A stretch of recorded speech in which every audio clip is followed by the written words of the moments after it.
जी students, मैं माजरत चाहता हूँ 40 मिनट मुकम्मल होने के बाद थोड़ी देर के लिए डिस्टर्ब होते हैं, तो इसके लिए मैं माजरत चाहता हूँ। देखें, यहाँ तक आपने पॉइंटिंग वेक्टर करना है। आप पुराने जो पर्चा चार्ट जितने भी हैं, अगर आप उनकी एक जो है बगौर मुशाहिदा करें तो आपको मालूम होगा कि उसने पॉइंटिंग वेक्टर में यही पूछा हुआ है आपसे, या पॉइंटिंग वेक्टर का उसने आपसे डेरिवेशन पूछी हुई है।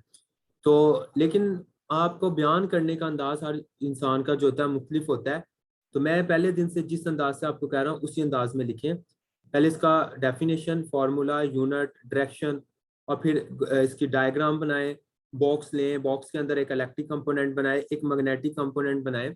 उन इलेक्ट्रिक और मैग्नेटिक कंपोनेंट की अलग अलग जो है वैल्यू निकाल के उसको बताएं। इसमें मैं आपको रिपीट कर देता हूँ, एक सरसरी सी जो मैंने गुफ्तगू किया उसका सरसरी सा जो है एक हाशिया खींचते हैं कि आपके पास जो है एक बॉक्स है, बॉक्स के अंदर इलेक्ट्रोमैग्नेटिक वेव्स हैं, और इलेक्ट्रोमैग्नेटिक वेव्स के दो कंपोनेंट इलेक्ट्रिक फील्ड है और मैग्नेटिक फील्ड है। और जो वेव्स एनर्जी ट्रांसफर कर रहे हैं एक पॉइंट से दूसरे पॉइंट तक, वो किसकी वजह से ट्रांसफर कर रहे हैं? वो ट्रांसफर कर रहे हैं इलेक्ट्रिक और मैग्नेटिक फील्ड के कंपोनेंट की वजह से।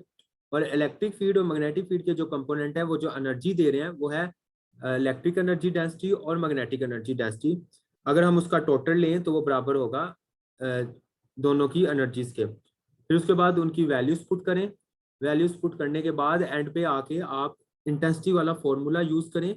उस इंटेंसिटी वाले फॉर्मूले के मुताबिक आपका जो आंसर आ रहा है उसको पुट करें, और उसके बाद आप अपने पॉइंटिंग वेक्टर की वैल्यू निकाल लेते हैं। ये पॉइंटिंग वेक्टर भी होता है और इसे हम पॉइंटिंग थ्योरम भी कहते हैं। तो आप वहाँ पे परेशान ना हो जाइएगा।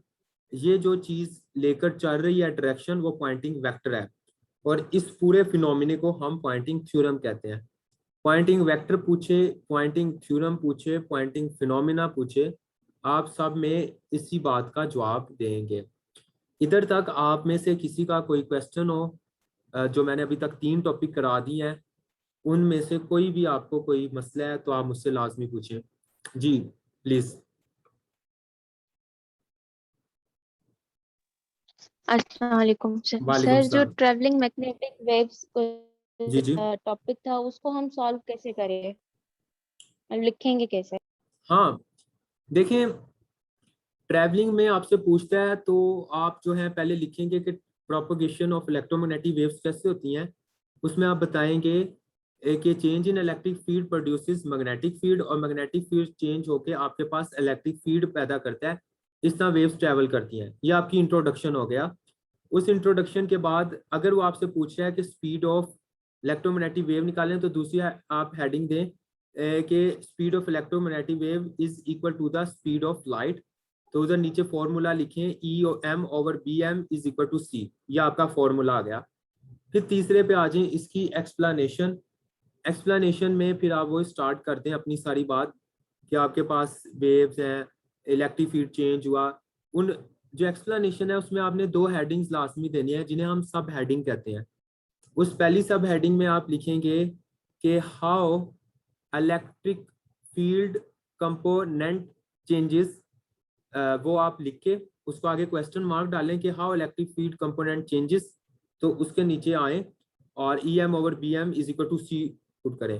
फिर नेक्स्ट दूसरी सब हेडिंग दें और उसमें लिखें how magnetic field component changes and it leads towards the speed of light, और उसको फिर प्रूव करें। और एंड पे कंक्लूजन आप लिखेंगे कि प्रोपोगेशन ऑफ लाइट से साबित होता है कि प्रोपोगेशन ऑफ लाइट में 2 फैक्टर इन्वॉल्व होते हैं, 2 कंपोनेंट, ईएम और बीएम, यानी इलेक्ट्रिक फील्ड और मैग्नेटिक फील्ड। और वो जो कंपोनेंट होते हैं या जो इलेक्ट्रोमैग्नेटिक वेव होती है उसकी प्रोपोगेशन से ये साबित होता है कि उसकी स्पीड जो है वो स्पीड ऑफ लाइट के बराबर होती है इन स्पेस, क्योंकि म्यू नोड और अपसाइलन नोड जो है ये कांस्टेंट है स्पेस के लिए। ये जी इकरा। जी सर, थैंक यू। जी। फिर आगे चलते हैं। मैक्सवेल्स इक्वेशंस इंतहाई अहम टॉपिक है। खुशकिस्मती से आपके लिए इस साल 2021 में उसने मैक्सवेल्स इक्वेशन नहीं पूछा। पीएमएस में तो हर साल वो पीएमएस का मतलब प्रोवेंशियल जितने भी पेपर हैं हर साल मैक्सवेल्स इक्वेशन आता है। मैक्सवेल्स इक्वेशन डिड्यूस करें, मैक्सवेल इक्वेशंस निकालें और मैक्सवेल इक्वेशंस की सिग्निफिकेंस बताएं। मैक्सवेल्स इक्वेशन पे दो सवाल ही बनते हैं। मैक्सवेल इक्वेशंस ड्राइव करें, और मैक्सवेल्स इक्वेशन ड्राइव करने का मतलब यह है कि आपने मैक्सवेल्स इक्वेशन की इंटीग्रल फॉर्म भी लिखनी है और डिफरेंशियल फॉर्म भी लिखनी है। हमारा जो पेपर 2 है ये रोटेट करता है इंटीग्रल और डिफरेंशियल फॉर्म के गिर्द। या दूसरा सवाल बनता है कि मैक्सवेल इक्वेशंस की अफादियत क्या है, सिग्निफिकेंस क्या है, ये हमें किस तरफ लेकर जाती है। और एक और सवाल पूछ लेता है कभी कभी सिमेट्री और एसिमेट्री के बारे में। तो ये सारी चीजें 3 के 3 क्वेश्चन आज के टॉपिक में मैं अभी ये जो हम करने जा रहे हैं उसमें डिस्कस होंगे। तो सबसे पहले मैक्सवेल्स की जो इक्वेशंस हैं वो टेंटेटिव हैं। टेंटेटिव का मतलब होता है वो प्रोविजनल है। इसको आम अल्फाज में कह सकते हैं ये कामिल इक्वेशंस नहीं है, ये अनसर्टन, अभी इसमें अनसर्टेनिटी का फैक्टर इन्वॉल्व है। इसमें मजीद रद्दोबदल हो सकते हैं, जैसे मैंने आपको प्रोपेगेशन ऑफ इलेक्ट्रोमैग्नेटिक वेव अभी पहला टॉपिक जो सेकंड कराया उसमें बताया कि इसमें एक फैक्टर म्यू नॉट और एप्सिलॉन नॉट ऐड किया गया। तो ये जो है इसने एक इक्वेशन को टेंटेटिव से सर्टन बना दिया, अनटेंटेटिव बना दिया। तो मैक्सवेल इक्वेशन आपके पास 4 हैं, इन्हें गौर से समझ लें। चारों की चारों मैंने आपको कहीं ना कहीं करा दी हैं और आज मैं सिर्फ उनको रिपीट करूंगा, सिर्फ आपको याद दिलाने के लिए कि हमने कौन कौन सी इक्वेशंस को कहाँ कहाँ अपने इस सफर के दौरान तय किया था, इसको पढ़ा था। तो आपके पास 4 टेंटेटिव इक्वेशन है। पहली जो मैक्सवेल्स की इक्वेशन है वो आपने निकाली थी गॉसेस लॉ से। दूसरी जो मैक्सवेल की इक्वेशन है वो आपने निकाली थी फैराडेस लॉ से। दूसरी जो है नहीं, दूसरी आपने निकाली थी गॉसेस लॉ फॉर मैग्नेटिज्म से। पहले आपने गॉसेस लॉ फॉर इलेक्ट्रिसिटी से, सेकंड मैक्सवेल्स इक्वेशन आपने गॉसेस लॉ फॉर मैग्नेटिज्म से, थर्ड मैक्सवेल इक्वेशन आपने ड्राइव की थी फ्रॉम फैराडेस लॉ से, और चौथी हम करेंगे फ्रॉम एम्पियर्स लॉ से। अगर देखा जाए तो ये चारों टॉपिक्स हमने कर लिए हैं बड़े ही डिटेल में। इनकी हमने हर फॉर्म को, चाहे वो इंटीग्रल हो चाहे वो डिफरेंशियल हो, हमने उसको बड़ा जो है गहराई से किया है। तो ये चारों बातें, ये चारों चीज़ें आज मैक्सवेल्स ने उनको एक जगह क्यूमुलेट किया और उनकी अफादियत को बताया और उनको नाम दे दिया मैक्सवेल्स इक्वेशंस का। तो फर्स्ट मैक्सवेल इक्वेशन क्या कहती है? पहली मैक्सवेल्स इक्वेशन मैंने आपको बताया कहाँ से निकली है, गॉसेस लॉ फॉर इलेक्ट्रिसिटी से। आपको वो पेपर में यही कहेगा मैक्सवेल इक्वेशन ड्राइव करें, या चारों में से कोई दो कहेगा, या पहली दो कहेगा, या आखिरी दो कहेगा, या गॉसेस लॉ वाली कहेगा, या मैग्नेटिज्म वाली कहेगा, या एम्पियर्स लॉ वाली कहेगा, या फैराडेस लॉ वाली कहेगा। एग्जामिनर इस बाउंड्री से बाहर नहीं निकलेगा और ना ही निकलने की कोई जो है फिर रह जाती है कोई कसर। तो इसमें फर्स्ट टेंटेटिव मैक्सवेल्स इक्वेशन जो है गॉसेस लॉ से ड्राइव हुई, आपको मैं अब रिकॉल कराऊंगा और मैं आगे चलता जाऊंगा। गॉसेस लॉ कहता था क्यू ओवर एप्सिलॉन नॉट, इसकी हमने क्या किया, इलेक्ट्रिक फ्लक्स ई डॉट डी ए के बराबर था जो क्या क्यू ओवर एप्सिलॉन नॉट। अब हमने इसकी इंटीग्रल फॉर्म निकालनी है। क्यू ओवर एप्सिलॉन नॉट को हमने चेंज किया था, याद करें, चार्ज डेंसिटी में, वॉल्यूम चार्ज डेंसिटी में, वो ये आ गई। तो इसकी आपके पास जो आ जाएगी इंटीग्रल फॉर्म, ये आ गई। तो this is the first Maxwell's equation, this is the first integral form of first Maxwell's equation. इसी तरह आपके पास दूसरी क्या थी integral form, sorry differential form, वो थी ई डॉट डी ए। यहाँ पे ए आ गया तो इसका मतलब आप क्या लगाएंगे, इधर गॉसेस डाइवर्जेंस थ्योरम लगाया। और गॉसेस डाइवर्जेंस थ्योरम में आपको बार बार बताया कि ई डॉट डी ए का मतलब है गॉसेस डाइवर्जेंस थ्योरम में कि डेल्टा डॉट ई, डॉट आएगा क्रॉस आपके पास स्टोक्स थ्योरम में आएगा, और डॉट डी वी ये आपके पास आ गया। इन दोनों को, इसको रिप्लेस कर दिया आपने इससे और इसको इक्वेट कर दिया इससे। तो मैं ये अब निकाल रहा हूँ फर्स्ट मैक्सवेल्स इक्वेशन की कौन सी form, integral form, sorry differential form. तो इसमें से आपने कॉमन ले लिया था डीवी को, डीवी कॉमन आ गया और डीवी 0 के बराबर तो हो नहीं सकता, लिहाजा this factor is equal to 0। यहाँ से आपने रो ओवर एप्सिलॉन नॉट निकाला, तो ये आपके पास फर्स्ट मैक्सवेल इक्वेशन की क्या आ गई, डिफरेंशियल फॉर्म आ गई। तो पहली इक्वेशन में, पहली इक्वेशन आप लिखें, फिर आप लिखें गॉसेस लॉ फॉर इलेक्ट्रिसिटी, कि आपने इसको निकाला कहाँ से है। गॉसेस लॉ फॉर इलेक्ट्रिसिटी को लेकर जाएं, फिर इंटीग्रल फॉर्म लिखें, लेकिन अब आप हेडिंग देंगे integral form not of Gauss's law but it is the integral form of first Maxwell's equation. फिर आप सेकंड सब हेडिंग देंगे differential form of first Maxwell's equation. तो इस तरह आपके पास पहली इक्वेशन होगी सॉल्व। मैं इसलिए इसको तेज करा रहा हूँ और किसी पॉइंट को एलेबोरेट नहीं कर रहा, किसी भी एक्सप्रेशन को, क्योंकि ये मैं आपको करा चुका हूँ। अगर किसी ने कोई लेक्चर मिस किया है तो काइंडली वो उस लेक्चर को लें। अब आपके पास तमाम लेक्चर सीरीज है, मैंने 9 लेक्चर तक आपको दे दिए हैं। आप उनको आगाहे बगाहे देखते रहें, उनको पढ़ते रहें और अपनी तैयारी को अपने इम्तिहान तक मुकम्मल रखें। उसके बाद सेकंड मैक्सवेल इक्वेशन, ये हम ड्राइव करते हैं गाउसेस लॉ फॉर मैग्नेटिज्म, जो कि मैंने आपको पिछले दिनों कराया। सेकंड लास्ट या लास्ट लेक्चर जो है वो इसके ऊपर ही था। गाउसेस लॉ फॉर मैग्नेटिज्म क्या कहता है कि वो कहता है कि आपके पास जो मैग्नेटिक फ्लक्स होता है किसी भी क्लोज सरफेस के बाहर, वो आपके पास जीरो होता है। तो बी डॉट डी ए आपके पास था जीरो, ठीक है। ये आपके पास था गाउसेस लॉ फॉर मैग्नेटिज्म। इससे आपने निकालनी है मैक्सवेल्स इक्वेशंस, मतलब वही आपने चीज लिखनी है, नाम उसे आपने सेकंड मैक्सवेल्स इक्वेशन का दे देना है। तो इसमें आपके पास B dot D A or D A दोबारा यूज हुआ। Now you will use Gauss's divergence theorem. वहां ऊपर ई यूज किया था, अब आप ई की जगह बी ले लें, बाकी आपका एक्सप्रेशन वही रहेगा और वो आ जाएगा delta dot B D V is equal to zero. तो ये आपके पास इंटीग्रल फॉर्म आ गई सेकंड मैक्सवेल्स इक्वेशन की, और ये आपके पास सेकंड मैक्सवेल इक्वेशन की जो है डिफरेंशियल फॉर्म आ गई, ठीक है। ये मैंने आपको कराया। उसके बाद आप चलते हैं थर्ड इक्वेशन पे। आप बार बार हर जगह सब हेडिंग्स देंगे, इंटीग्रल की अलग देंगे, डिफरेंशियल की अलग देंगे, और जिस थ्योरम से आप निकालते हैं उस थ्योरम की हेडिंग से आप स्टार्ट करेंगे। जैसे अभी जो किया है उसको आपने गाउसेस लॉ फॉर मैग्नेटिज्म से स्टार्ट किया। अब हमारे पास आती है third Maxwell's equation. Third Maxwell equation हम ड्राइव करेंगे फ्रॉम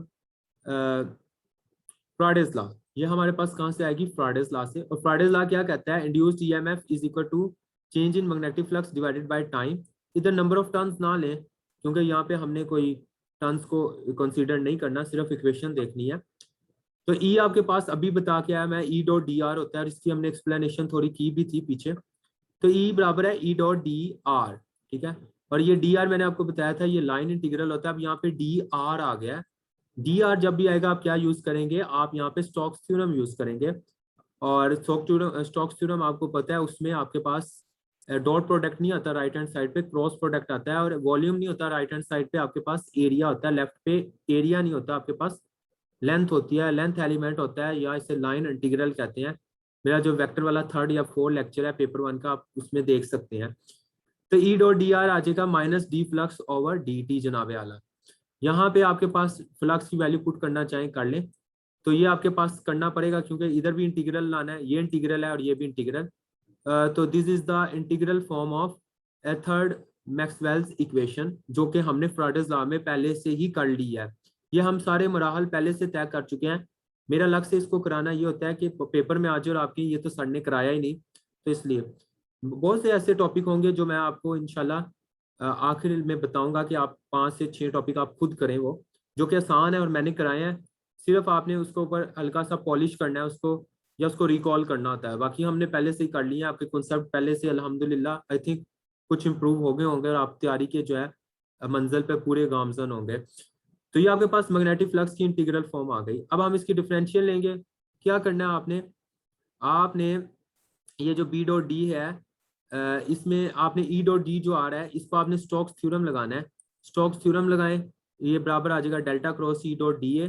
डी ए को कॉमन लें, और आपके पास जो है ये आ जाएगा delta cross E minus D B over D T. तो ये आपके पास आ गई थर्ड मैक्सवेल्स इक्वेशन की जनाबे आली कौन सी फॉर्म? ये आपके पास है डिफरेंशियल फॉर्म। तो ये आपके पास थर्ड मैक्सवेल्स इक्वेशन भी हो गई। अब आपके पास आती है फोर्थ टेंटेटिव मैक्सवेल्स इक्वेशन।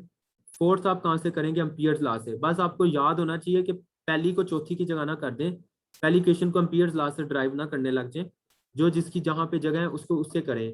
पहले को इलेक्ट्रिसिटी गासेस लॉ, दूसरे को मैग्नेटिसिटी गासेस लॉ, तीसरे को फ्राडेज लॉ, और चौथे को एम्पियर्स लॉ से। एम्पियर्स लॉ आपको पता है बी डॉट डी आर बराबर है म्यू नॉट आई के। एन उन लेने की जरूरत नहीं है, नंबर ऑफ टर्न एक ही है, टोटल करंट आई है, तो there is no need to mention number of turns और लेंथ एलिमेंट एटसेट्रा। तो B dot D R mu naught I आ गया। इसको इंटीग्रल में करें, मैंने आपको बताया था कि आई की जगह जे डॉट डी ए आएगा, मैंने बताया था क्यों आएगा, ये भी मैंने आपको बताया था। तो इसमें से आपके पास ये वाली फॉर्म जो है, it is the form of fourth Maxwell equation, और ये कौन सी फॉर्म है, लाइन इंटीग्रल फॉर्म है। इसी तरह आप यहाँ पे जे डॉट डी जो ए है, sorry B dot D R जो है, इसको आप क्या करें, इस पे आप लगाएं गाउसियस डाइवर्जेंस थ्योरम। जनाब गाउसियस डाइवर्जेंस थ्योरम जब आप लगा देंगे तो इसमें आपके पास गाउसियस डाइवर्जेंस थ्योरम लगाने के बाद आपके पास ये वाली वैल्यू आएगी, और इसमें आपके पास ये आ जाएगा, और ये आपके पास मैक्सवेल्स की फोर्थ इक्वेशन होगी। तो ये इक्वेशन डिफरेंशियल इक्वेशन होगी। इक्वेशन सारी पहले करा चुका हूँ, इसलिए इसको 5 से 7 मिनट में तैयार करने में बहुत आसानी है। हाँ, अगर किसी ने पीछे कोई टॉपिक छोड़ा, एम्पियर्स लॉ वगैरह वगैरह, तो उसका फिर मेरे ख्याल से उसको समझ नहीं आएगी, उसको पुराने टॉपिक रिकॉल करने पड़ेंगे। यहाँ तक आपको मैक्सवेल्स इक्वेशन में किसी को भी किसी किस्म का कोई सवाल है, पेपर सॉल्व कोई भी, तो वो मुझसे काइंडली पूछे, मुझे बताए कि कहाँ पे मसला है, मैं उसको आपको दोबारा बताता हूँ। जी मेहरबानी, पूछें। ये सर ये मैक्सवेल इक्वेशंस इतनी है, मीन्स इनकी कोई डेरिवेशन वगैरह? ये डेरिवेशन कम है, ये आपने चारों थ्योरम इकट्ठे किए हैं, ये कम नहीं है, ये आपने पहले की हुई है इसलिए आपको इतनी लग रही है, वरना यही है। जी अकील। नहीं सर, इनका नाम बहुत सुना था, तो ये तो वैसे छोटी छोटी है ना, नहीं हाँ शायद पहले हमने की है इसलिए कुछ हाँ, ये ऐसा आपने महसूस हो रहा पहले की हुई है। एक नया स्टूडेंट जिसने पहले मेरे एम्पियर्स लॉ वगैरह नहीं पढ़े, तो वो रट्टा ही मारेगा। और मुझे याद है जब आप पेपर देने जाएंगे सब मैक्सवेल्स इक्वेशन को रट्टा लगाते होंगे, क्योंकि उन्हें पता है मैक्सवेल्स इक्वेशन आनी है। लेकिन रट्टा लगाने का तब तक फायदा नहीं जब तक आपका पीछे से बैकग्राउंड ही नहीं बना हुआ, ठीक है ना। इसलिए आपको तो हल्की सी लगी, और मैंने उसको उससे भी ज्यादा कम लम्हे में समझाने की कोशिश की है। जी। है। जी सर, सर ये सारी इकट्ठी पूछता है या? इकट्ठी पूछेगा, कभी दो पूछ लेगा, पहली दो, आखिरी दो, कोई सी दो, ये डिपेंड करता है पेपर पे, ठीक है। जी सर ठीक है। जी, कोई और स्टूडेंट जिसका कोई क्वेश्चन हो काइंडली।